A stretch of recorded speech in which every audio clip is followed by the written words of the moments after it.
All right, now uh, we're talking about the importance of using CRM and how much CRM can make you money. One thing that you've really, probably the most important thing that you're going to learn about CRMs is how to use CRMs to run a report on yourself.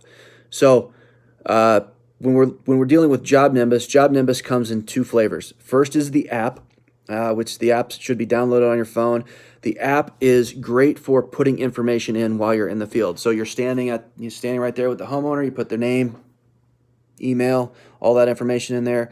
You use the app to upload documents. You use the app to take pictures and put them into the file. So you're in that file. You use it to get everything that's in there. Now, the reports are better. The reports are on the website, and the website is what you should be using to double check your files. So what do I mean by double check your files? So basically, as you are putting things into each file, it's really, really easy to forget things. It's very easy to forget an address, an email address, things like that. It's very easy for files to slip through the cracks. It's very easy to forget to update a status. All of that.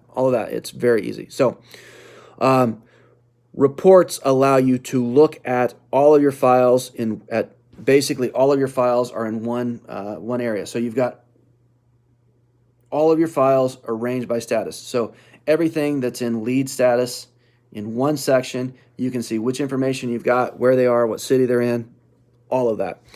Then you move to contract signed. You've got everything that is in signed contract status. So you can quickly see, here are all my files that are in contract signed. Did I get all the information in there correctly? So when you run the report, all of that information that you put in the app is now visible on one report. So you can see, did I get the phone number? Did I get the name and last name in there? Is the address in there? Is the email address in there?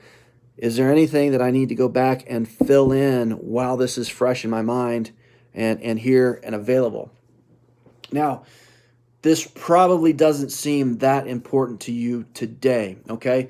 Right now, it's week 2. You've probably talked with a total of about 15, 20 people, maybe more than that. I don't know. But you don't have a lot of people to follow up with yet. You don't have a lot of signed contracts. Everything's in the same system. Listen, it's not just because I'm old and bald. I promise you that you will get to the point that you start forgetting files that you've talked to. All right? And every one of these files has the potential to be money. The lead that, the lead that you made an appointment, you showed up and they weren't there. Maybe they just forgot about you. You keep calling on that. 2 weeks from now, maybe it's a contract, all right? The lead that you inspected and weren't able to close, you keep calling on that, maybe it turns into a contract. The contract that you signed, if you make sure that doesn't fall through the crack, that's going to be money for you. If you let it fall through the cracks, you just lost $1,000, $2,000.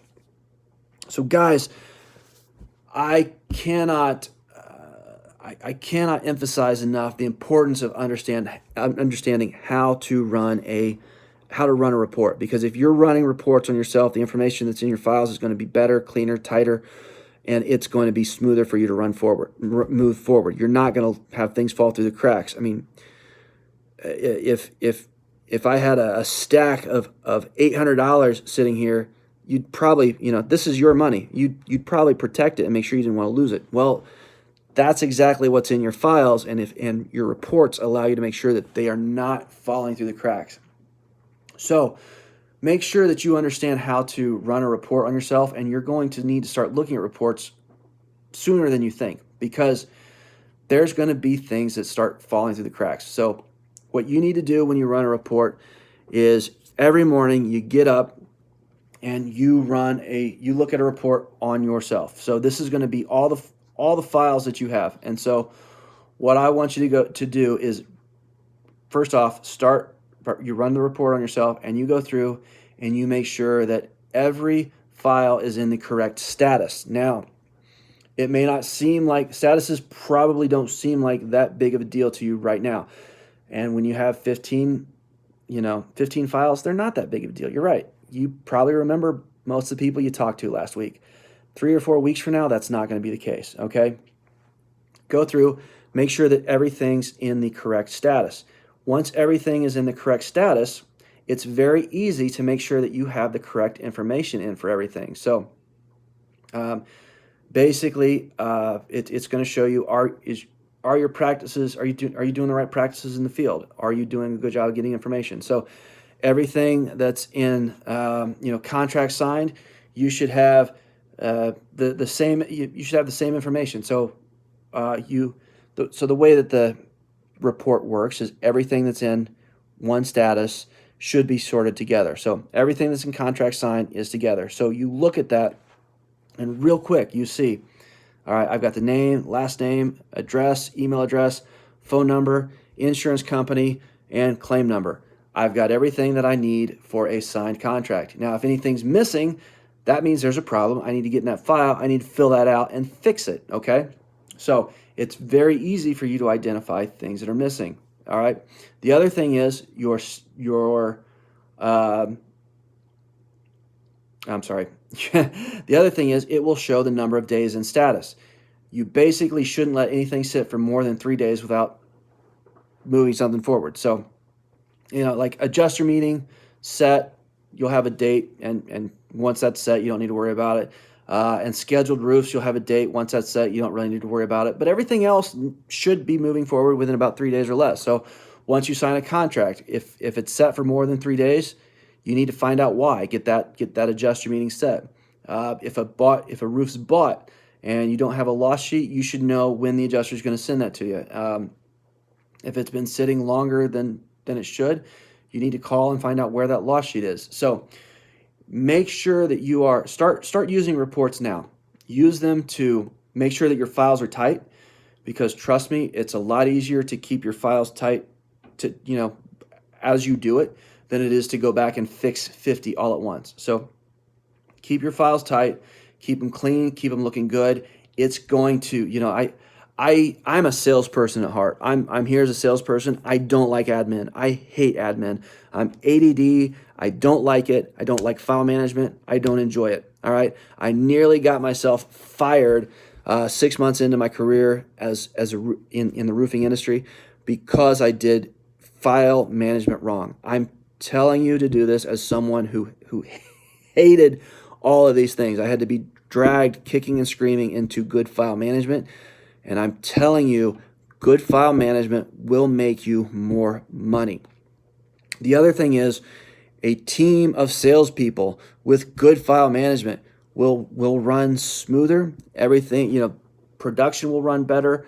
We'll get more 5-star reviews. Everything in the company will run smoother if all of us have good file management. So your file management, believe it or not, will affect everybody in the company. Your file management will affect, if someone else has poor file management, it's going to affect you. It's going to lead to negative reviews. It's going to lead to production being bogged down with someone's poor files. Basically, there's kind of a parade of horribles that happens from poor file management. So all of us are going to be great file managers. I nearly got fired 6 months into my career because I didn't manage files properly. You will manage your files properly. It is one of my minimum expectations for you. It should be a simple process of getting in the system, spending about 20 to, once, depending on how many files you've got. Right now it should just be 5 or 10 minutes. Getting in there, fixing anything that you got wrong to begin with. Get in there, fix it, move forward. It's easier to do on a computer. We've got computers available in the office. So if you don't have a computer at home, if you want to come into the office and use the computers, come in, use the computers. But make sure you are doing a file review on yourself. If you don't understand how to do a file review on yourself, call me. I'll walk you through it. This is the most important habit that you can start, because it will save you a ton of money. So learn to do file management. Learn to file manage yourself, run reports, and make money. Thanks, guys.